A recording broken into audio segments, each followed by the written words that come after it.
Hello l'abeille, j'espère que tu vas bien en direct des Philippines sur la plage Las Cabanas, si on ne s'est pas trompé. Je suis en compagnie de Greg, un de mes mentors. Greg, est-ce que tu veux bien te présenter pour les abeilles, s'il te plaît? Pour les abeilles? Oui. Juste pour les abeilles? Juste pour les abeilles. Genre les autres, non? Non. Bon. Alors comment expliquer ça à une abeille qui comprenne? Moi, c'est Greg. Bon, je te fais la version speed en moonwalk en 3 secondes, hein, parce que c'est chiant de dire quitter à chaque fois. Alors, si tu as la folie de ne pas me connaître, espèce d'abeille. Non, attends, ça... je mets les lunettes parce que... Ouais, vas-y, pète-la toi, Hollywood Star, ouais, fais l'excuse qu'il y a un peu de soleil. Moi, c'est donc Greg, Grégory Lagrange selon mon passeport. Je vérifie de temps en temps pour me rappeler que c'est sûr et tout ça, tout ça. Vu que tu m'as dit que tout ce que je pouvais dire allait être retenu contre moi, t'as vu comment elle est? Ouais.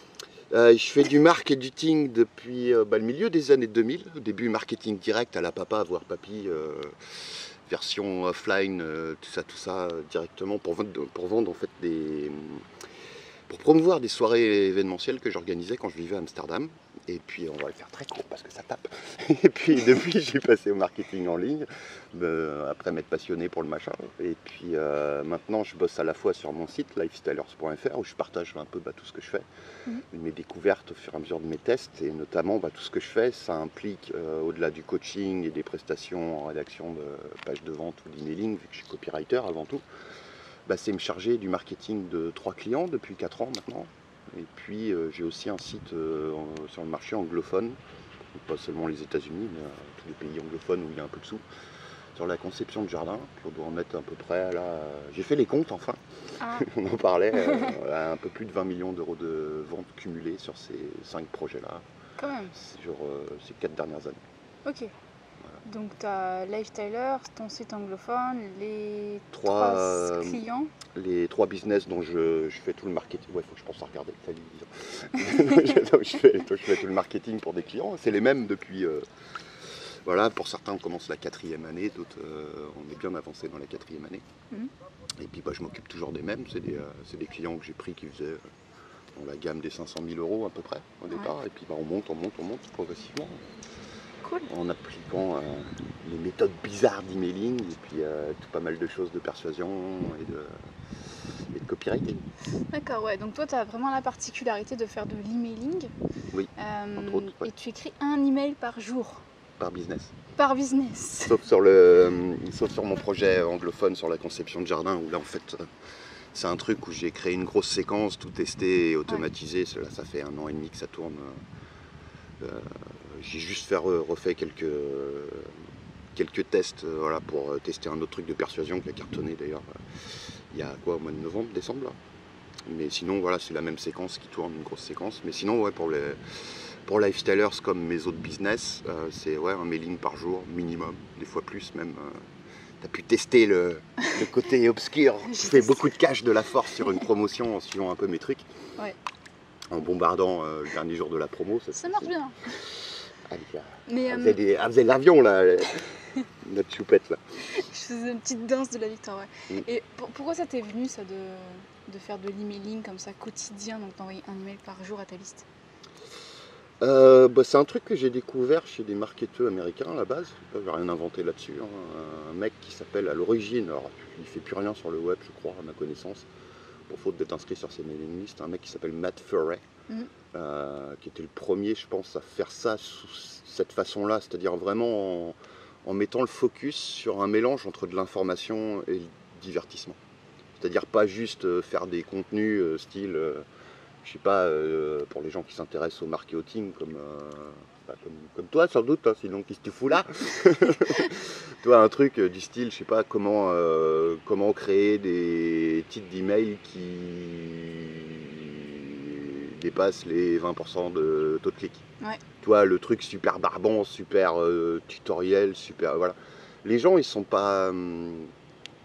ils se lassent vite de ça. Moi, le premier, toi, pareil. T'as des super ressources qui existent en ligne.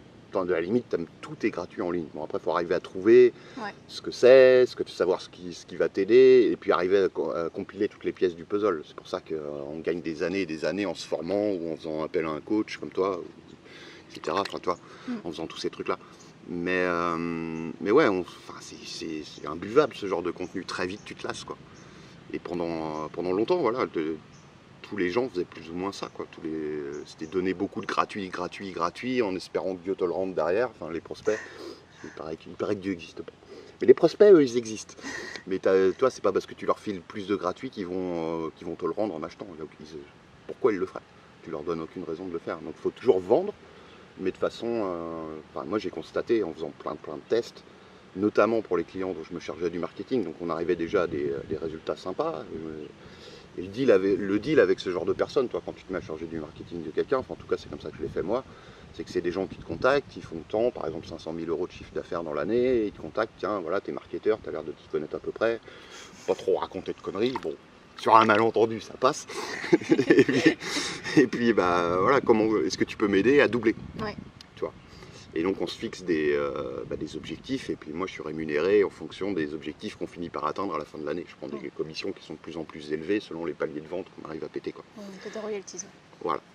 Donc au début, forcément, comme tout le monde, j'essayais tous les trucs dont on parle toujours en marketing, les trucs vachement avancés, segmentés, pour envoyer des messages pile sur mesure aux gens qui avaient effectué ce genre d'action, un peu comme s'ils avaient levé le doigt et fait hey, ça m'intéresse. Tout ce qui est split test, tester deux versions d'un truc pour trouver la petite différence et machin, mais toi tu as besoin de plein de trafic pour optimiser, avoir des résultats. Enfin bref, je ne vais pas te faire toute la liste des trucs, si tu t'intéresses au marketing depuis un moment, tu vois de quoi je parle. Ouais. Toutes ces optimisations, puis je me suis dit, attends, est-ce qu'il n'y a pas moyen de faire plus simple, de tester cette approche-là qui a l'air vraiment... qui fait sens en fait. Parce que plutôt que d'envoyer un gros pitch de vente dans ta face juste le jour où tu as besoin de vendre un truc, bah, tu vas simplement tisser la relation en mixant donc des petites leçons, un truc à comprendre, un truc inspirant, leur parler de leurs problèmes. On ne peut jamais trop parler aux gens de leurs problèmes. À partir du moment où c'est leurs problèmes, que ça les intéresse vraiment, tu peux jamais trop leur en parler.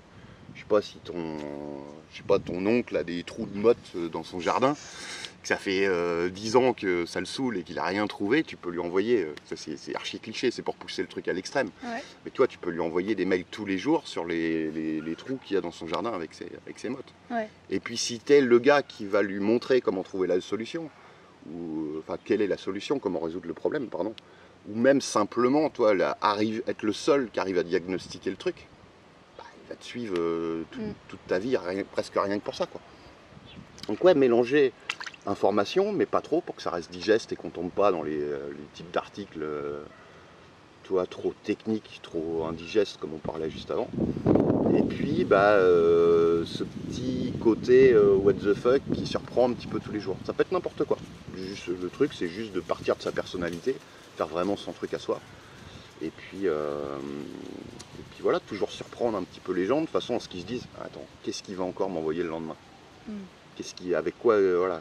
Si tu fais toujours le même mail, il y a plein de gens qui commencent à appliquer mes méthodes ou ces trucs-là, de l'infotainment, et finalement tu lis leur mail, c'est presque toujours plus ou moins la même structure, le même schéma. Donc finalement ça marche pas, c'est normal.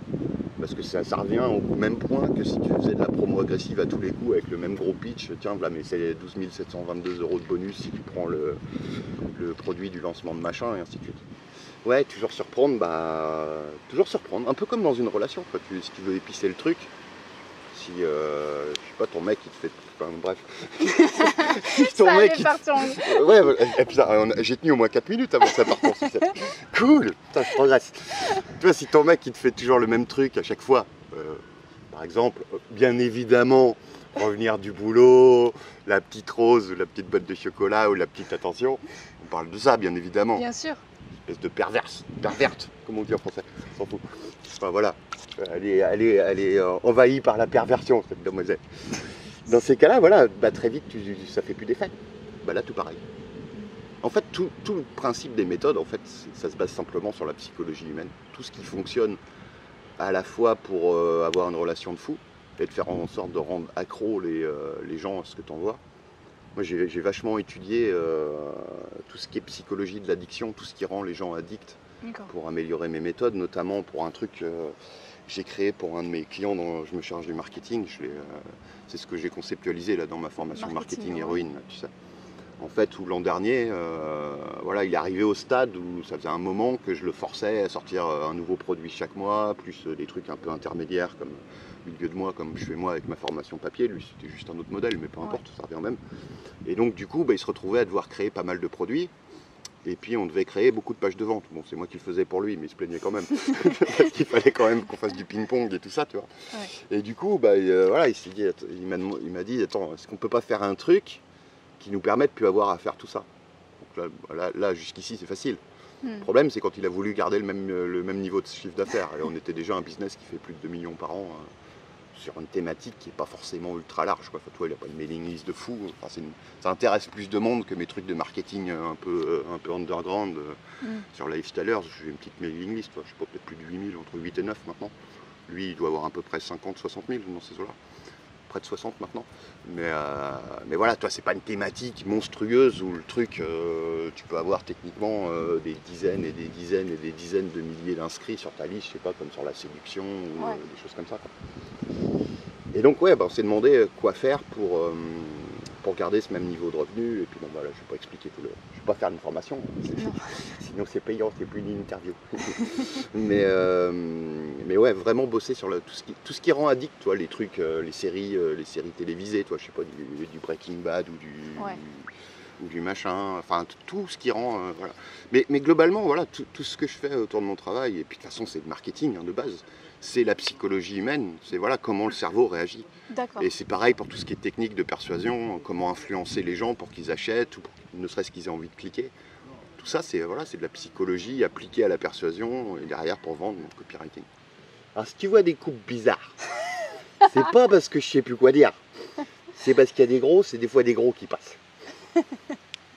Les gens, franchement, ils sont à la plage, ils pensent que c'est la teuf, ils peuvent marcher sur la plage. Ils marchent pile devant alors la que là, caméra. tu as la French Television et puis la production Spielberg, etc. Il y a 4 caméras là, tu le vois pas parce que je suis sûr qu'elle va avoir la flemme de faire le montage, mais t'en as une là, salut. L'autre là-bas sous le palmier. T'as le drone là. Tu sais toujours pas faire piloter ton drone, toi. Ah non, il s'est un peu craché au milieu de l'arbre là. Ah putain. Donc tu t'es servi de tout ce qui était addiction, côté série, etc. pour maintenir le niveau de vente de ton client. Oui. T'as réussi. Oui. Ça vous a pris, je crois que tu me disais 7 mois. Ça a pris quelques nuits bien blanches à discuter avec lui, à réfléchir, etc. Après, il fallait que je me réunisse dans ma tête avec tous mes loustiques là-haut. C'est qu'on est nombreux. Moi, je ne sous-traite pas, mais je me débrouille autrement. Et puis finalement, on a cherché des pistes jusqu'à trouver ça. Puis on a optimisé le truc, affiné le système. Et puis au bout de 7 mois de test, on était arrivé au résultat voulu, quoi. Impressionnant. Le truc qui m'impressionne toujours, c'est que tu gères tellement de trucs à la fois. Comment tu fais pour gérer presque 5 business en même temps? Tu dors des fois ou... Oui. Ouais, je fais même la sieste, la plupart des après-midi. C'est vrai que je t'ai vu faire la sieste. Voilà.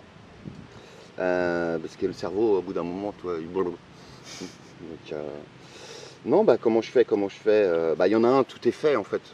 Donc le projet sur le jardinage, là, c'était 3 mois de travail à fond à fond, en plus des trucs que je faisais à côté pour préparer tout ça, puis après des tests, et puis une fois que c'était bien optimisé, maintenant ça tourne. Hormis une nouvelle séquence de quelques mails que j'ai testé là fin d'année. Mais sinon, c'est beaucoup de recherche de marché au départ. Mais l'avantage quand on voit un mail par jour, finalement, c'est que tu as énormément de retours. Tu le sais aussi, hein, pour faire du mailing quotidien depuis un petit moment maintenant, toi, je crois. Plus à 1 an, un peu plus. Ouais. Tu as énormément de retours en fait quand on voit des mails quotidiens sur ce que tu dis, sur ce que tu fais. Sur ce que l'espèce d'avatar qui est en fait ton client pour qui tu charges du marketing fait. Le truc en fait le plus gros de l'organisation, c'est de savoir quelle personne tu es au moment où tu écris tel mail, toi. Parce qu'il faut vraiment prendre la personnalité de ton client et pas la tienne. Donc tu vois, si tu tombes sur les trucs que j'écris pour mes clients et tu espères du what the fuck total comme ce que je fais moi, tu vas être déçu. Mais le plus gros c'est de la recherche de marché que tu fais par toi-même, et puis grâce à tout ce que tu écris, et puis de toute façon, le truc, c'est dur à expliquer, faut le tester par soi-même, mais plus tu écris, plus tu as d'idées en fait. Le simple fait d'écrire un mail va te donner une idée pour un autre mail. Généralement, c'est comme ça que ça se passe, quoi. Et puis, tu reçois des questions que tu peux utiliser, ou des retours que tu peux utiliser, et puis ainsi de suite, quoi. Donc, voilà, un mix d'étudier ton marché, de connaître tes clients idéaux, ceux de tes clients si tu fais du marketing pour les autres comme c'est mon cas, mieux qu'ils se connaissent eux-mêmes, ce qui est la base en marketing. Tu vois, Ouais. ça change tout parce que ça te dit derrière exactement quoi leur vendre et puis comment le présenter jusqu'au mot même que tu dois utiliser pour les convaincre. Tu vois. Donc voilà, le plus gros du taf, c'est ça finalement. Mm. Puis après, de travailler sur des concepts d'offres et des concepts de produits qui se démarquent de ce que tes prospects dans ton marché peuvent voir partout. Et puis qui va encore plus leur montrer que ton truc va les aider à résoudre leurs problèmes, quoi. Finalement, c'est aussi simple que ça le marketing. Ouais. C'est simplement trouver ce qu'ils veulent et puis les guider vers ça. Et idéalement en rendant le concept un peu sexy, un peu accrocheur, et puis complètement unique et différent de ce qu'ils connaissent déjà. Même si tu vends déjà finalement plus ou moins la même chose que ce que font les autres. Ouais, ça c'est le plus difficile à faire, je trouve. Ouais. Trouver des concepts originaux, mais en même temps leur donner ce qu'ils veulent. Donc, par exemple, dans le marketing, c'est comment remplir ta mailing list, comment faire une formation qui se démarque de ça tout en proposant ça. Finalement, je trouve que c'est... Ouais. Mais l'erreur, toi, ça serait de pas proposer, si tu bosses sur la thématique du marketing, ça serait de pas proposer ça. Parce que c'est le truc, c'est voilà, si tu le fais bien, c'est best-seller assuré, c'est un produit, voilà, tout le monde a besoin de remplir sa mailing list, que ça soit la personne qui compte lancer son projet et qui n'a pas encore ne serait-ce qu'une idée qui n'a pas encore de site ou d'idée de produit, ce genre de truc, débutant total, ou même quelqu'un qui a déjà potentiellement, même quelqu'un qui a 1 million d'inscrits sur sa mailing list, il va toujours chercher à en avoir plus. Donc les gens ont toujours besoin de ça. Donc tu vois, c'est ces genres de trucs dans ta thématique sur lesquels tu es obligé de faire des offres. Où tu te prives d'un niveau de vente hallucinant. Tous tes produits, ça va pas être là-dessus, mais régulièrement, tu vas revenir sur ces thèmes-là. Et pour arriver à faire un carton, entre guillemets, vraiment que ça se vende, voilà, faut que tu donnes la sensation que ça soit nouveau. Toi, tu l'as fait avec, à l'époque du RGPD, là, ta formation, tu l'appelais comment remplir sa mailing list, justement à l'époque du RGPD, je crois. Ouais, le truc, c'était sans rien offrir contre l'inscription. Ouais. Donc, toi, le mécanisme unique, finalement, il était là. C'est juste des techniques, voilà, qui fonctionnent forcément mieux aujourd'hui, d'ailleurs, que les techniques qu'on utilisait, que tout le monde utilisait toujours en blogging, etc., sur le fameux PDF que tu offres ou la série de vidéos que tu offres. Simplement, enfin, moi, toi, sur Lifestylers, par exemple, si tu instant pour moi. Si tu passes sur lifestylers.fr, juste la page d'accueil. Juste par hasard. Je t'ai rendu ça tout simple. Tu verras que finalement, ce que je pitch, c'est pas. C'est une page d'ailleurs que tu peux étudier, elle va vraiment t'aider, je pense. Elle convertit très bien. C'est pas vraiment ce que j'offre. J'offre en fait un truc avec, je sais plus, 12 ou 16 techniques de mailing que tu peux appliquer d'ailleurs. Il y a pas mal de personnes qui ont appliqué ça sérieusement, juste avec cette info-là, qui ont déjà doublé leur vente. Sans même acheter quoi que ce soit d'autre chez moi après. J'ai eu ce genre de retour. Bon, il faut connaître peut-être un petit peu les trucs pour arriver à le faire aussi facilement, mais déjà ça va bien t'aider. Mais si tu vas sur cette page-là, tu vas voir en fait que c'est limite pas ça que je pitch. C'est que je continue à le proposer parce que je le ferai avant. Ce que je pitch vraiment en fait, c'est le fait de m'inscrire à ma mailing list. Parce que c'est une sorte de masterclass en temps réel sur la persuasion, le copywriting, l'emailing, etc. Il n'y a rien que de regarder mes mails, voilà, tu vas pas saisir toutes les nuances et pourquoi c'est fait comme ça. Enfin, toi, c'est dur de faire la même chose sans connaître les principes qu'il y a derrière. Parce qu'il y a quand même beaucoup de psychologie, de persuasion, puis des techniques, forcément. Mais au moins, déjà, tu vas beaucoup progresser en mailing, rien qu'en regardant. Donc, si ça t'intéresse, tu peux t'inscrire et puis je t'en un coup d'œil. Ça, c'était la minute promo. Next. Pourquoi je disais ça ? Oui, parce que finalement, voilà, j'avais remarqué que de rien offrir contre l'inscription comme ça, si tu pitches ta mailing list, le fait donc de récupérer tes mails et que tu le fais bien, ça fonctionne mieux aujourd'hui, depuis quelques temps maintenant.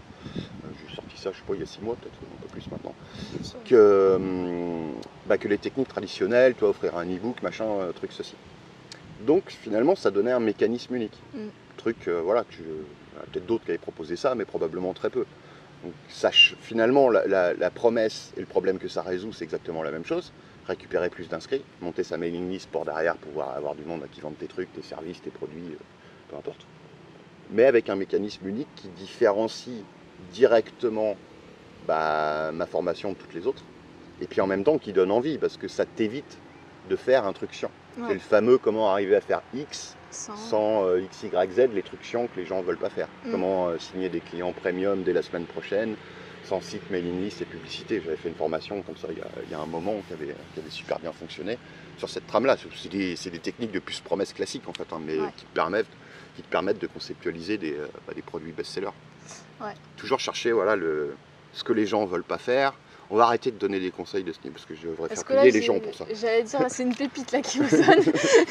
Là c'est une pépite qui vous donne pour vraiment rendre votre offre le plus irrésistible possible, quoi. On prend quelque chose que les gens veulent, donc thématique du marketing, remplir sa mailing list par exemple, et on essaie de trouver un mécanisme unique pour le différencier de tous les autres produits, quoi. Mais souvent tu le fais en observant.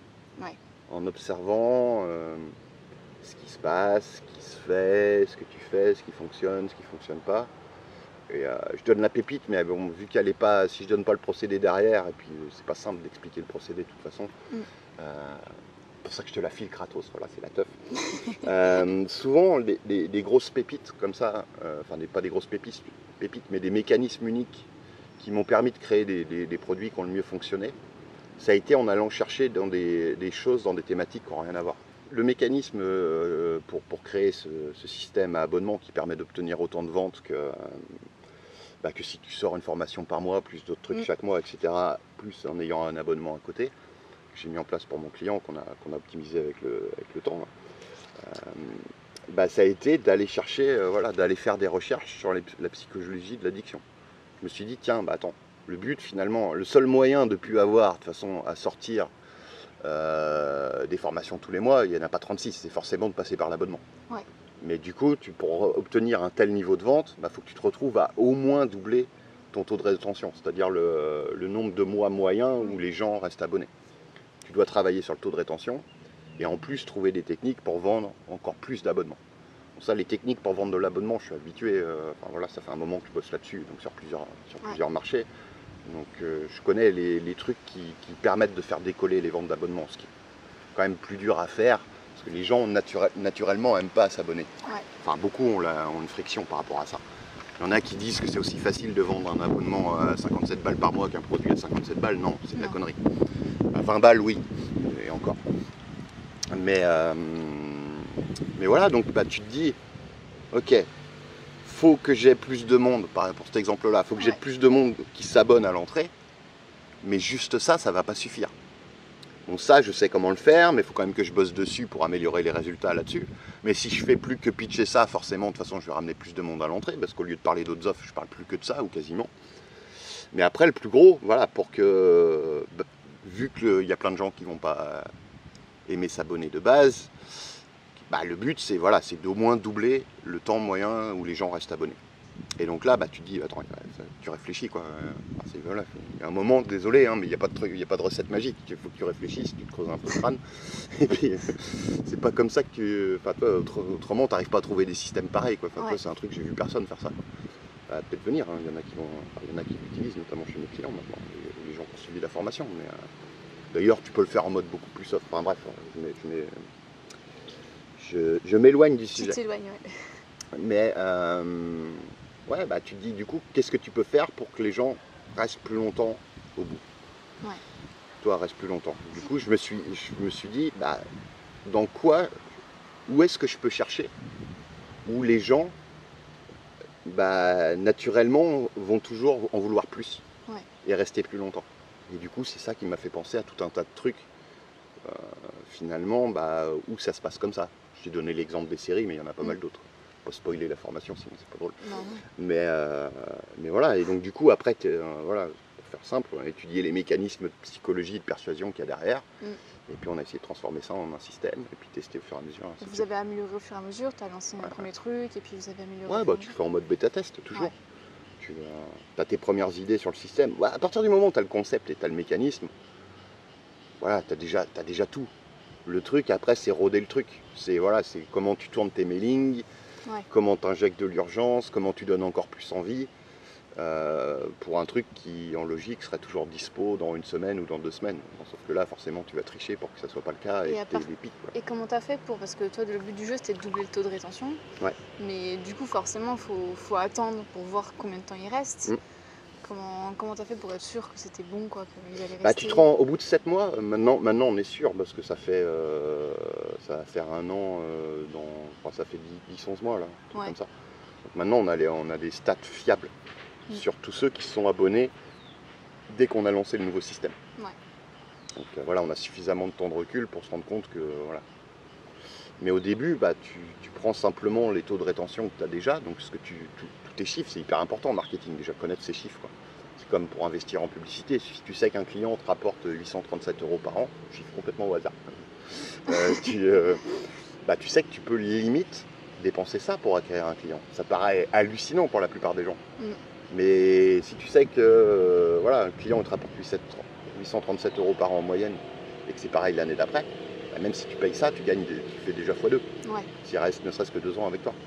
Et c'est comme ça que les marketeurs les plus intelligents et les plus grosses boîtes qui ont des résultats de malade arrivent à générer des CA tels, parce qu'ils n'ont pas peur d'investir en publicité, parce qu'ils connaissent leurs chiffres et ils savent quand est-ce qu'ils vont retomber sur leurs pattes. Alors c'est sûr, quand on débute, on n'a pas le même budget, mais tu fais en mode un peu progressif. Mais ouais, pour revenir vraiment sur le truc, bah, on connaissait nos taux de rétention moyens. Mais voilà, tu t'en rends compte relativement vite. Déjà, toi, tu as un premier contrôle, on va dire, tu as un premier point de contrôle, c'est combien de gens passent le premier mois. Parce que généralement, voilà, tu as des gens qui vont s'abonner pour découvrir, pour tester, et voilà, c'est comme tout. Bah, ils vont découvrir que voilà, c'est pas forcément pour eux, ou c'était pas si chaud que ça, etc. Donc déjà, si tu arrives à plus que doubler, plus que diminuer le nombre de gens qui se désabonnent après un mois, tu as déjà un bon premier point de repère.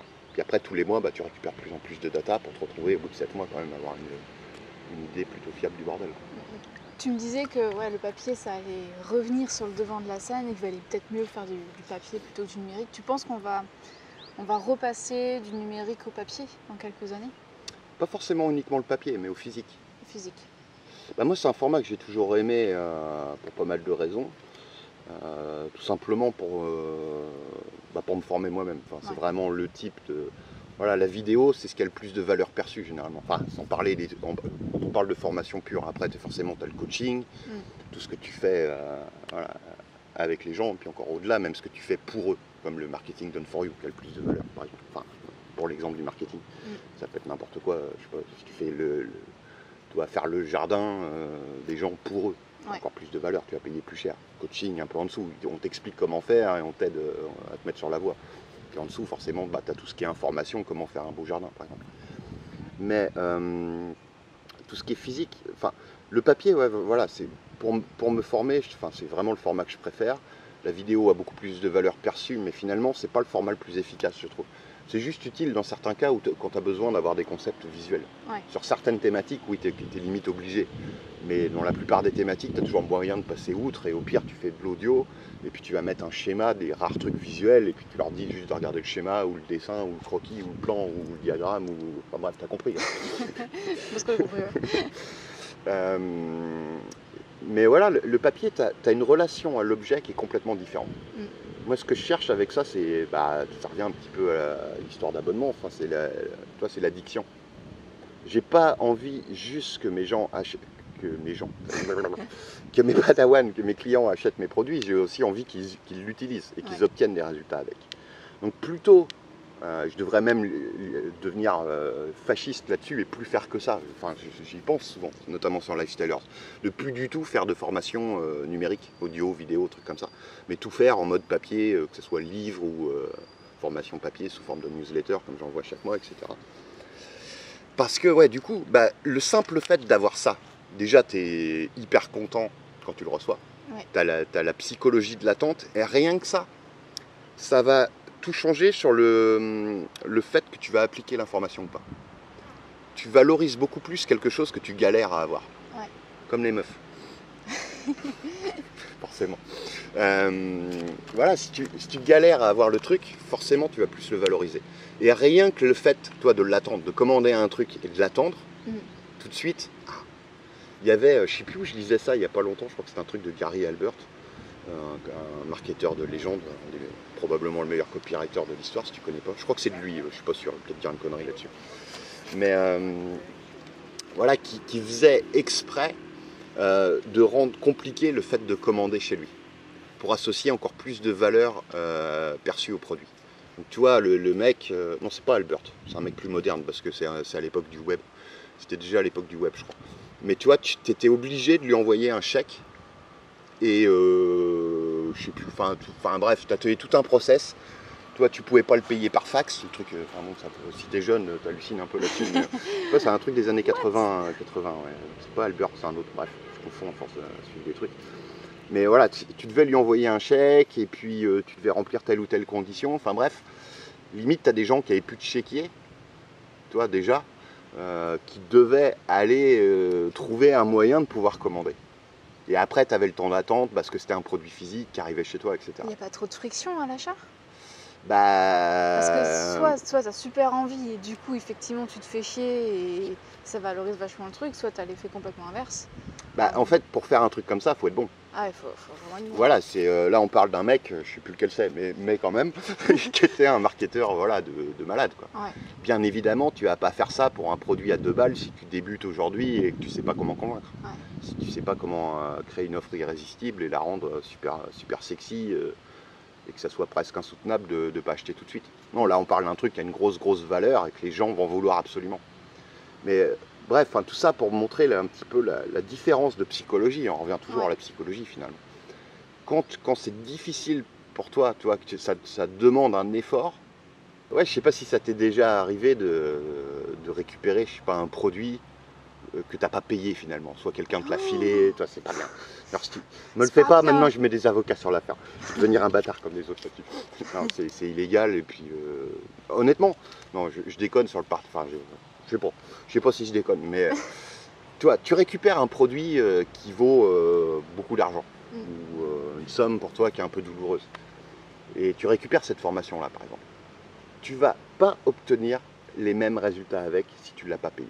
Ouais. C'est aussi simple que ça. Pourquoi finalement le contenu gratuit ne sert à rien et pourquoi les gens n'en font rien et pourquoi j'ai jamais vu ni même entendu le mec qui aurait aperçu, le gars qui aurait entendu de quelqu'un qui éventuellement connaîtrait quelqu'un qui aurait réussi à monter un business sur le web juste à coup de contenu gratuit. Non, personne n'a réussi à faire ça. Non. Et ça n'arrivera jamais, c'est obligé.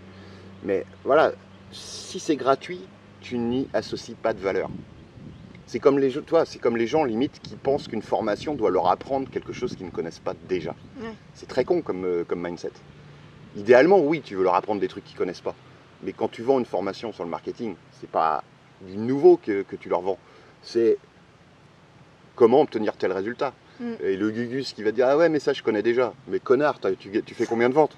Et là, boum, silence radio. Non, mais c'est pour dire le mindset à la con. Désolé si tu as ce mindset-là, mais bon, du coup, tu as très bonne question à te poser qui vont peut-être te faire évoluer et te permettre d'enfin obtenir des résultats.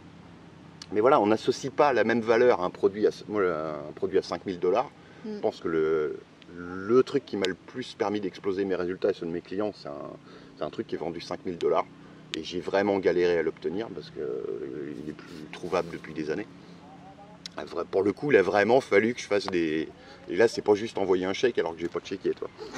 Il a vraiment fallu que je rame pour trouver un moyen de le commander. Et comment t'expliques ça au niveau de la psychologie, qu'il faille vraiment payer cher pour finalement y associer de la valeur et du coup avoir tes résultats? Parce que c'est con quand même, hein, de voir arriver là. Tout est con en psychologie. Tout est con, mais c'est comme ça que ça marche et depuis la nuit des temps. Le cerveau humain n'évolue pas, ne change pas. C'est ça qui est génial. C'est pour ça que je passe autant de temps à bosser la persuasion, le copywriting et que je laisse toutes les nouvelles techniques soi-disant magiques aux autres. Je préfère me concentrer à fond sur apprendre l'endroit et l'envers du cerveau humain et notamment appliquer à la psychologie de la vente sur internet plutôt que parce que ça change pas. Et ce que j'ai appris il y a 5 ans me sert toujours. Ce que j'apprends cette année me servira toujours dans 50 ans si je suis pas à la retraite d'ici là ou dead. Mais c'est juste logique. Si tu associes pas de valeur, simplement tu vas pas te forcer. On est tous feignants, on est tous procrastinateurs. Je sais pas si c'est la bonne explication, mais t'as pas de ta chair ou de ton sang dans le deal. Ouais. Tu mets pas un bout de toi qui va te filer un coup de pied au cul tout bêtement. Pourquoi le coaching marche souvent aussi bien si tu as un bon coach, etc. D'ailleurs, souvent, moi j'ai fait beaucoup de closing en coaching comme ça. Enfin, closing, c'est le mot pour voilà, finaliser le deal et convaincre le client. En gros, t'as payé quoi. Voilà. Où je faisais plus ou moins, je les amenais subtilement, mais à me sortir le tarif qu'ils pouvaient se permettre, mais qui était un peu au-dessus de ce qu'ils pouvaient se permettre, mais qui commençait à être douloureux pour eux. Et de leur expliquer que c'est ça qui allait faire toute la diff.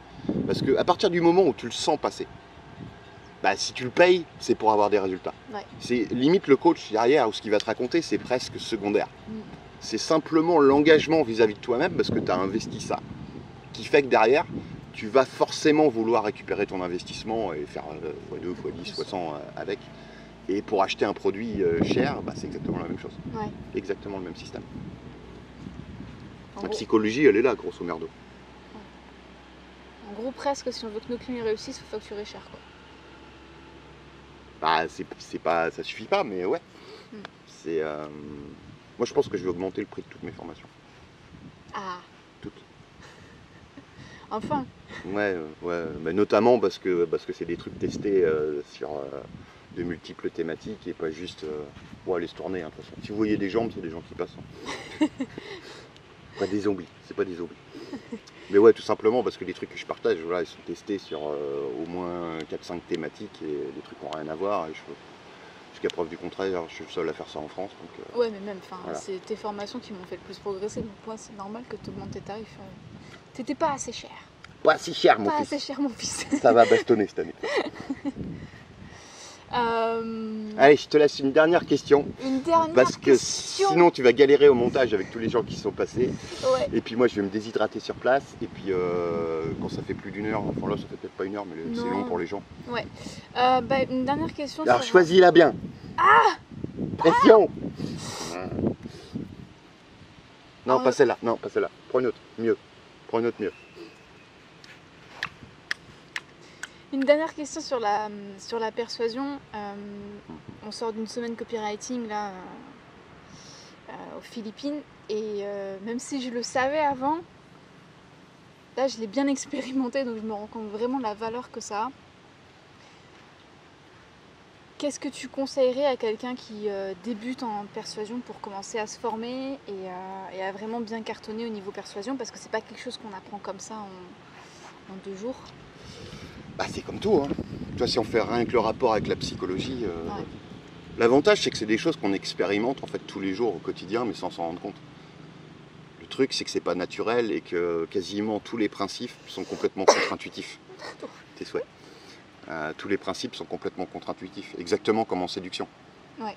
Tout ce qui est logique sur la séduction, tu te dis tiens, je vais être cool avec cette nana, donc du coup elle va bien m'aimer. Non, si tu veux pécho une nana, tu limites à 100% de chance de plus de réussir si tu fais pile l'inverse de ça. Vaut mieux être un gros connard. Ça marche 100 000 fois mieux. Être gentil ne marche jamais. Enfin bon, bref, tu as tous les mécanismes de séduction qui sont exactement la même chose que sur vendre en ligne. Parce que tout ça, là encore, c'est de la psychologie. Et même si tu vois, c'est volontairement cliché, grossi, bah, c'est dans le cerveau des gens depuis les débuts de l'humanité. On est programmé pour réagir comme ça. Comme voilà, les nanas recherchent toujours des trucs qu'elles cherchaient à l'époque de la préhistoire. Même si aujourd'hui on vit dans un monde où elles n'ont plus besoin de ça. Mais du coup, si tu connais ces choses-là, bah, tu vas te retrouver à pouvoir être bien plus influent et bien plus persuasif et obtenir beaucoup de taux de réponse, que ce soit de l'engagement, des clics, des ventes, ce que tu veux, des meufs. En bref, tu vois, de l'engagement, taux de réponse. Il faut étudier la séduction presque. Ouais, non, mais au-delà de ça, ouais, pour vraiment, là j'ai fait une petite digression.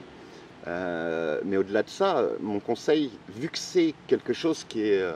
voilà, c'est des choses qu'on voit tous les jours depuis qu'on est gamin, mais sans en être conscient ou sans forcément y avoir prêté attention. Il y a des gens qui naturellement y ont prêté plus attention que d'autres, pour des raisons X ou Y, voilà. Mais et c'est pas uniquement pour apprendre la persuasion, mais c'est pour tout. Le meilleur conseil que je donnerais, je pense, c'est de faire par petits bouts. D'accord. Pas chercher à se bombarder la tronche à lire 20 livres de copywriting le même mois sur la persuasion, parce que tu vas tellement en avoir lu que tu vas avoir la tête comme ça et tu sauras même plus par où commencer. Non, tu t'apprends un mécanisme, un conseil, et tu essayes de l'appliquer. Tu commences à l'appliquer. Au début, tu vas pas avoir des résultats de malade parce que c'est juste une pièce du puzzle, Mais déjà, si c'est quelque chose que tu n'appliques pas dans tes mailings, dans tes vidéos, dans tes webinaires, dans je ne sais pas ce quoi que tu utilises pour vendre, bah, tu vas voir un minimum de progression. Ça va peut-être pas être super net en vente, déjà avec juste un truc. Mais voilà, rien qu'écrire un mail par jour. Ouais. Tu vois, c'est la même chose. Tous les jours, tu progresses un petit peu. Et moi, j'adore le mailing aussi parce que du coup, ça m'aide à craquer des pages de vente, mais hyper facilement. Parce que mes mails, c'est des micro-pages de vente. Voilà, c'est juste quelques ambitions.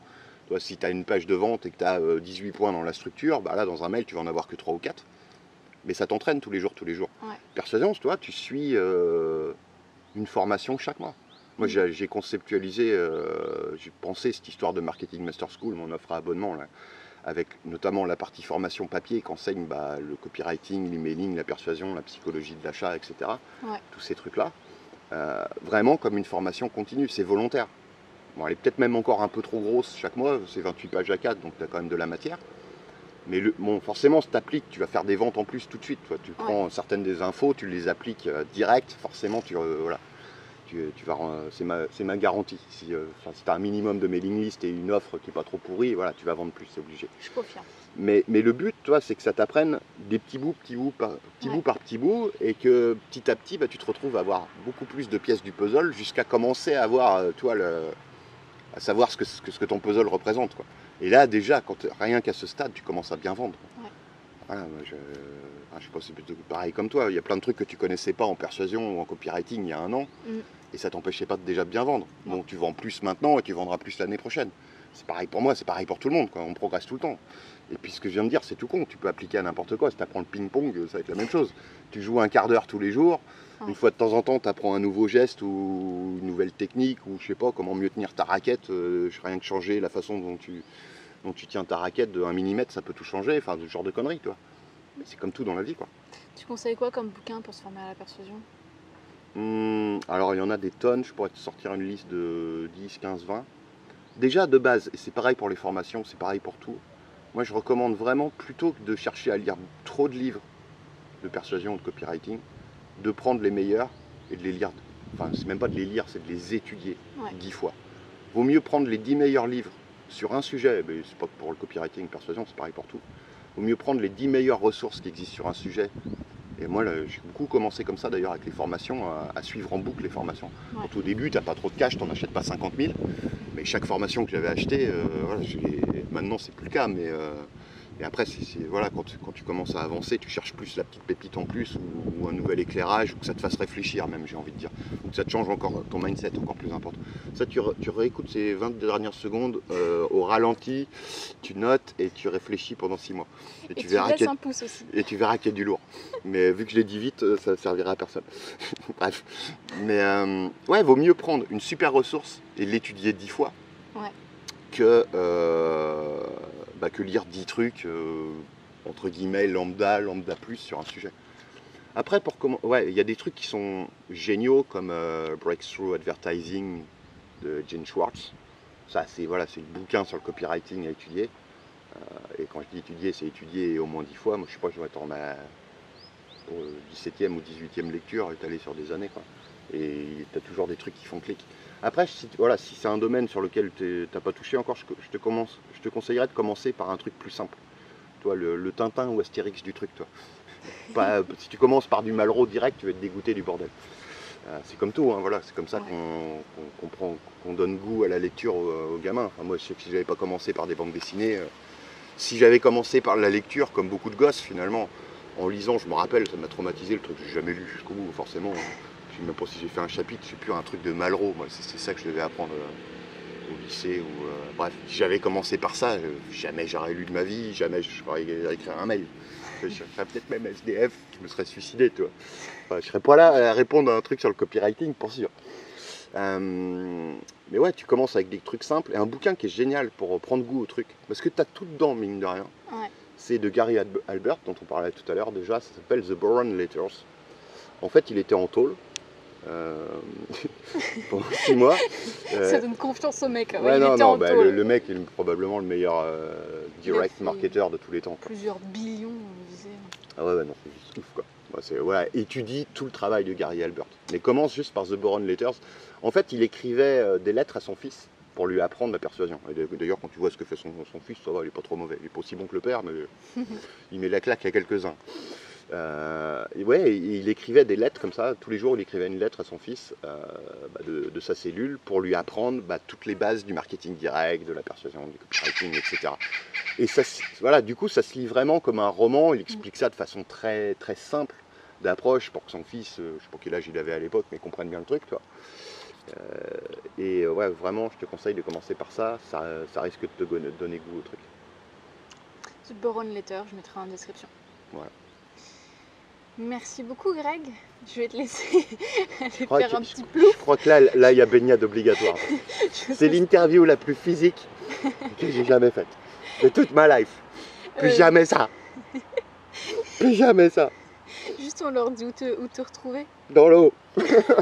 Ok, donc dans l'eau aux Philippines à El Nido. Ou sinon sur Lifestyle. Moi je m'arrache. Salut les gens. Ciao. Salut. Allez, bisous.